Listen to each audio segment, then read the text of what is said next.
Fala galera, eu sou o Mário Granado e vocês estão na Quarta Parede. E hoje nós vamos falar sobre a Escola de Montagem Russa. Antes de começar a falar sobre os aspectos técnicos e os diretores que representam essa escola, vamos nos contextualizar sobre o período histórico que a Rússia atravessava. Era o fim da Primeira Guerra Mundial e o país estava passando por um dos acontecimentos mais importantes do século XX. Uma revolução política e social interna na qual o partido bolchevique de Lenin sagrava-se vitorioso.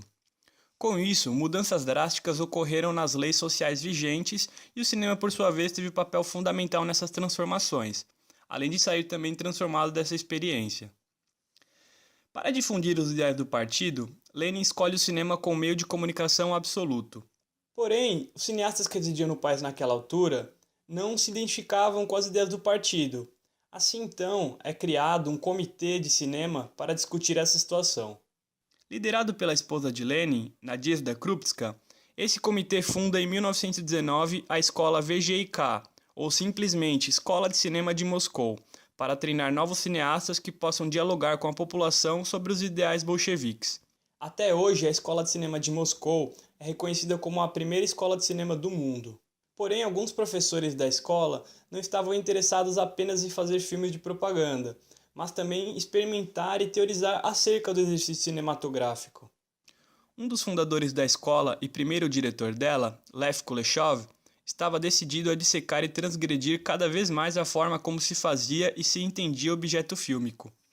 Uma de suas experiências mais conhecidas leva seu próprio nome, o efeito Kuleshov, na qual ele filma um homem com uma expressão neutra olhando para a câmera, depois insere uma imagem de um prato de sopa, em seguida a mesma imagem do homem com a expressão neutra. Depois disso, organiza a mesma sequência, porém desta vez, ao invés do prato de sopa, ele substitui por uma imagem de uma criança em um caixão. Percebendo que apesar da expressão do homem e as imagens serem exatamente as mesmas nas duas situações, a nossa impressão muda completamente devido à imagem que se encontra entre elas, concluindo que a disposição das imagens tem um impacto narrativo gigantesco. Kuleshov decide criar um grupo de estudos fora da Escola de Cinema de Moscou. Nesse grupo estavam os cineastas mais inovadores e ousados, dentre eles Sergei Eisenstein. Diferente da ideia de continuidade que se pautava o diretor pioneiro americano D.W. Griffith para editar seus filmes, Eisenstein baseava seus cortes em uma montagem intelectual, para transmitir conceitos abstratos através de quebra de espaço e tempo. Para exprimir esse conceito, ele listou 5 métodos básicos que obedeciam à teoria da montagem para trazer mais dinamicidade a seus filmes. Do mais simples ao mais complexo, vamos ilustrá-los com o seu filme mais importante e um dos filmes mais importantes para a história do cinema, O Encouraçado Potemkin, de 1925. O primeiro método é a montagem pela métrica. Tem relação com o tempo de cada plano, que pode ser menor ou maior dependendo da velocidade que se quer trabalhar. Em seguida, a montagem pelo ritmo. Tem relação com a ação dentro do plano, cortando sempre de planos de pessoas andando para pessoas andando, por exemplo. A montagem pelo tom. Relaciona-se com o tom visual do plano, sejam pelas luzes, pela sombra ou pela textura das imagens, cortando sempre para outro plano que carregue as mesmas características. Montagem pela associação. Relacionando-se com a métrica, ritmo e tom combinados em uma escala de sequências, cortando de sequências similares de duração e estéticas parecidas, criando uma cadência estrutural. E por último, a montagem intelectual ou ideológica, relacionando-se com a ideia de cortar através de imagens aparentemente desconexas, criando uma espécie de quebra-cabeças para induzir sensações e ideais inconscientemente no espectador.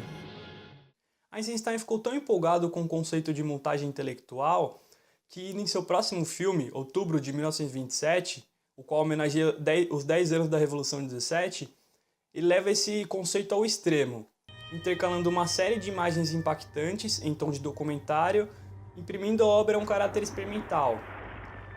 Algo que acabou por afastar o grande público, pois as pessoas não conseguiam criar conexões entre as imagens e acompanhar a velocidade das ideias que eram propostas no filme.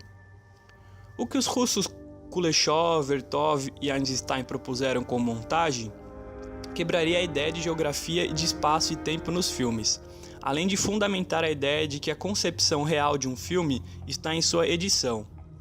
Einstein dizia: um plano deve funcionar como um átomo que explode, culminando na explosão de outro por sua vez, formando assim uma reação em cadeia na qual cada átomo plano vai se ligando no outro. Bom, é isso, galera. Espero que vocês tenham gostado. Eu vou deixar aqui nos comentários um link de um vídeo excelente que explica de maneira bem didática também esse conceito da montagem russa no cinema. Vou deixar também alguns textos e ensaios para poder enriquecer o estudo de vocês quanto a esse tema. Beleza? Eu vou pedir que, se vocês tiverem alguma recomendação, alguma dica ou mesmo alguma sugestão de tema, deixar nos comentários abaixo aqui do vídeo para a gente poder ir melhorando cada vez mais o Quarta Parede. Beleza? É isso então, galera. Nos vemos no próximo vídeo. Até mais então. Falou!